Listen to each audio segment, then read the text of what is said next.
times higher than expected. There's something really wrong here. Well, you can see all those reports, lots of them. Have over 20 reports here. Well, at least 20. I'd say it'd be closer to 30. All revealing dangerous amounts of aluminum and barium. You know, the science is there that something funny is happening. And the naysayers say, well, so what? Isn't neutral good? Well, no, neutral's not good. Neutral is not good. If your soil is supposed to be 5.6, it should stay 5.6 if you want the forest to be healthy. And if you want to grow a good garden, you have to keep your pH around 6.0, 6.5. I think that we just need to wake up and just look at what's happening, because we can't just ignore it, because it's going to get worse and worse if we just keep ignoring it and pushing it away like, oh, that's nothing. There was mason jars, and they were brand new, sterilized, and that's what we catch the rain in. Mm-hmm. And then there was a HEPA filter that we tested the air with. Okay, so you caught rain and then you basically filtered air. Mm-hmm. What did you find? Aluminum and barium. Here's another test that's revealing 375,000 parts per million aluminum, barium at 3,090, and strontium at 345. Yeah, that's from a lined pond. With EPDM fish-safe pond liner. There is no chemicals, manufactured materials at all in that pond liner that's available to the aquatic life. It's designed for that purpose. The well that feeds this pond has been tested and retested. ND, no detectable aluminum, 0. The only other place this pond can receive water is rainfall. We are located on a filtered, forested hilltop, miles and miles and miles away from any industry, highway, and so forth. After several heavy spray days, there was a film that we received formed on the surface of the water. And we tested that crust, and it was aluminum and barium. That after a year and a half's accumulation had 375,000 parts per billion of aluminum in it. It's literally toxic. We can say conclusively that what we see in the sky matches expressly what's outlined in numerous patents, and the materials on the ground match those patents. This material was not there 5 years ago. It is a recent phenomenon in the quantities it's in. It has escalated in some cases 50,000% in 5 years in the case of aluminum. From our original baseline reading of 7 parts per billion, which was already high, it has escalated up to 50,000% in 5 years. And we've seen profound changes in that time.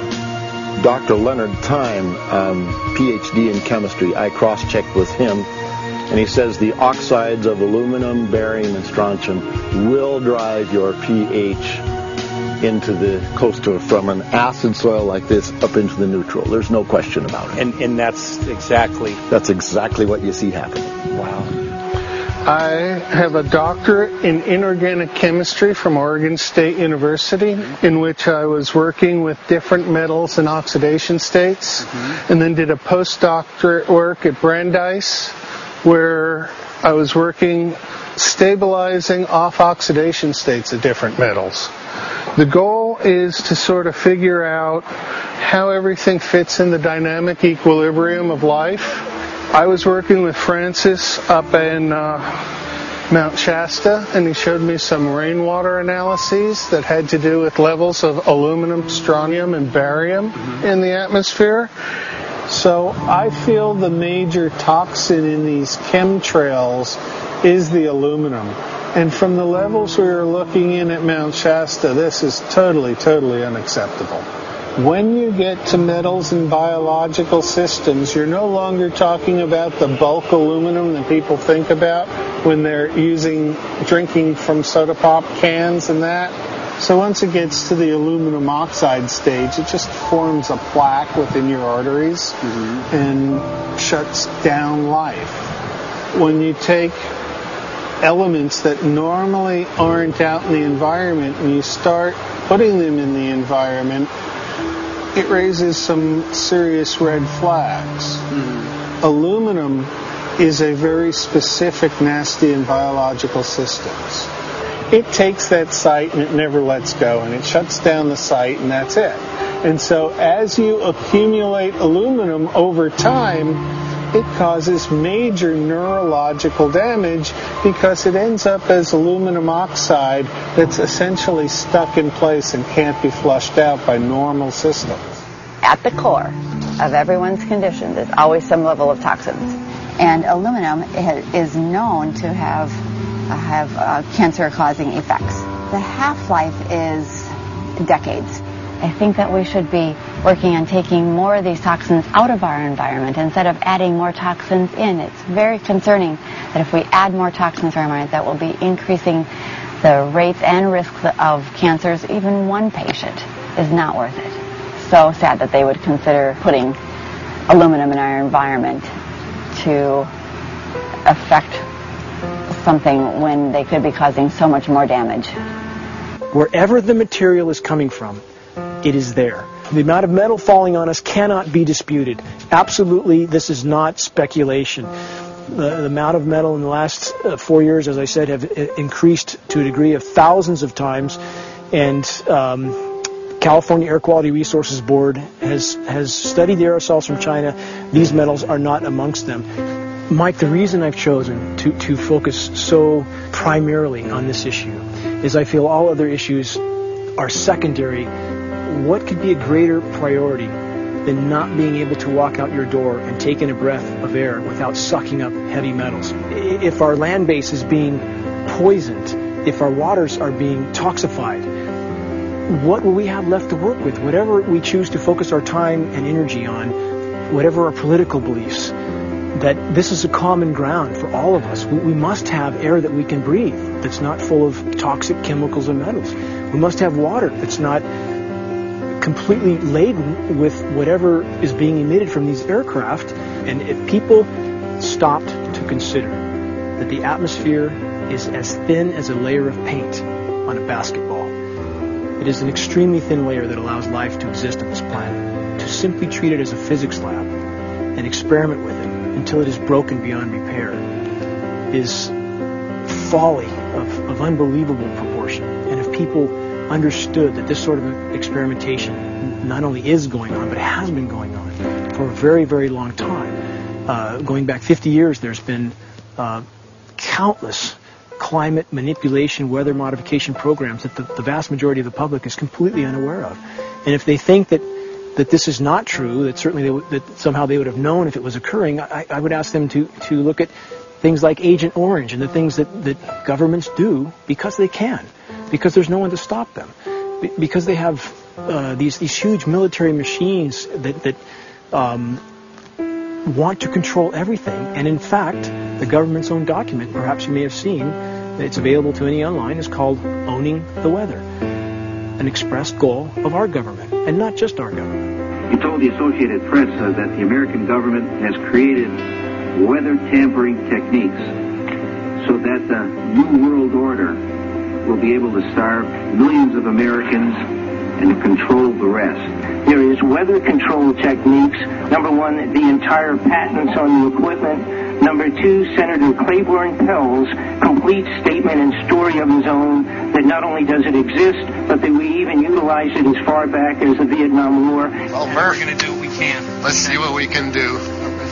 You got the scientists behind you. The scientists are with you, so at least this scientist is with you. I may not have $1 million budget, but I've got enough to show that something's dreadfully wrong. You got it. All right. So Arizona will be this Monday, the 21st. Senator Johnson up in Show Low. So we're going to be in the car a whole long time.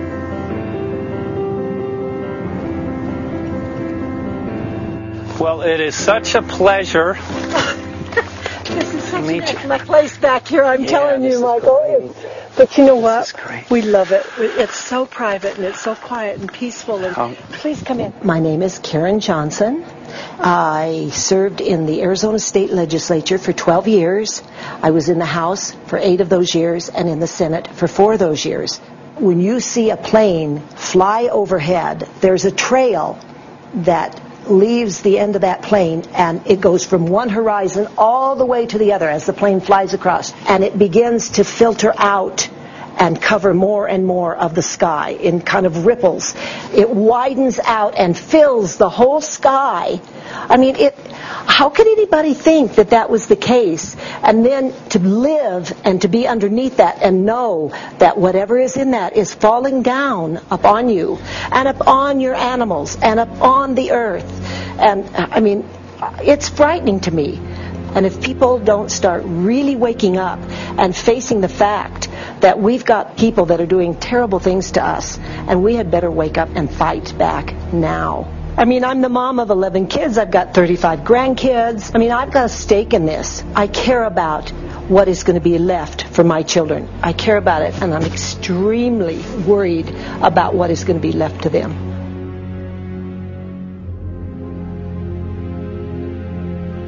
Aluminum is toxic, and we know that it's accumulative, and we know that we're getting more. So we're absorbing it in the air, we're drinking it in our water, so we are accumulating more. So the thought of more aluminum being dispersed in our environment in the way that you mentioned is very frightening to us and very disturbing to us. Those of us who have done any research on this are really quite concerned that we are ill-informed about this issue, and mostly that it's being done.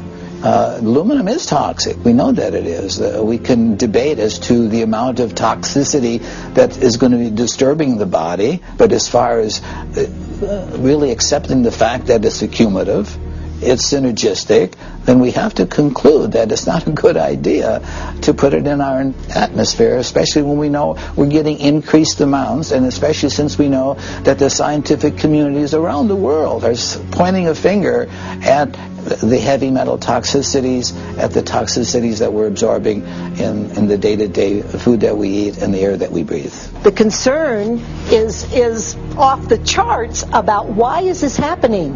Why is this being allowed to be sprayed continually all over the United States, all over the world? Who is paying for this? I mean, the incidence of Alzheimer's has just skyrocketed, which evidently has to do with an accumulation of aluminum in the brain cells. I mean, I think almost every family has been touched by a member as they get older having Alzheimer's. And it's a horrible disease. And to say that, well, this just came because people drank soda pop out of aluminum cans, you know, when my father passed away with Alzheimer's and he didn't ever drink soda pop, you know, that explanation doesn't ring true with me. And so I'm wondering, how much did this chemtrail spraying back in the Illinois area affect him? Aluminum and fine metal is an accelerant. Our friend who's a firefighter up in Pine, Arizona for 20 or 30 years says that the wildfires now that they're fighting are way beyond anything they've seen before in intensity. And when you look at the air samples and you see the fine particles of aluminum, which is very flammable, and magnesium settling on the trees, this is causing unprecedented savage wildfire. But if you look at this, you can see these are parts per million. They sent this to me, and I just found this to be extremely interesting because we should have like 2 parts per million of aluminum in our air. And this is saying that there's 39,000 parts of aluminum. That's astronomical. Barium is high. I mean, these are way off the charts of what people should be breathing or what's coming down on them. And, you know, if people wonder why their health is deteriorating, why they're having to go to emergency rooms,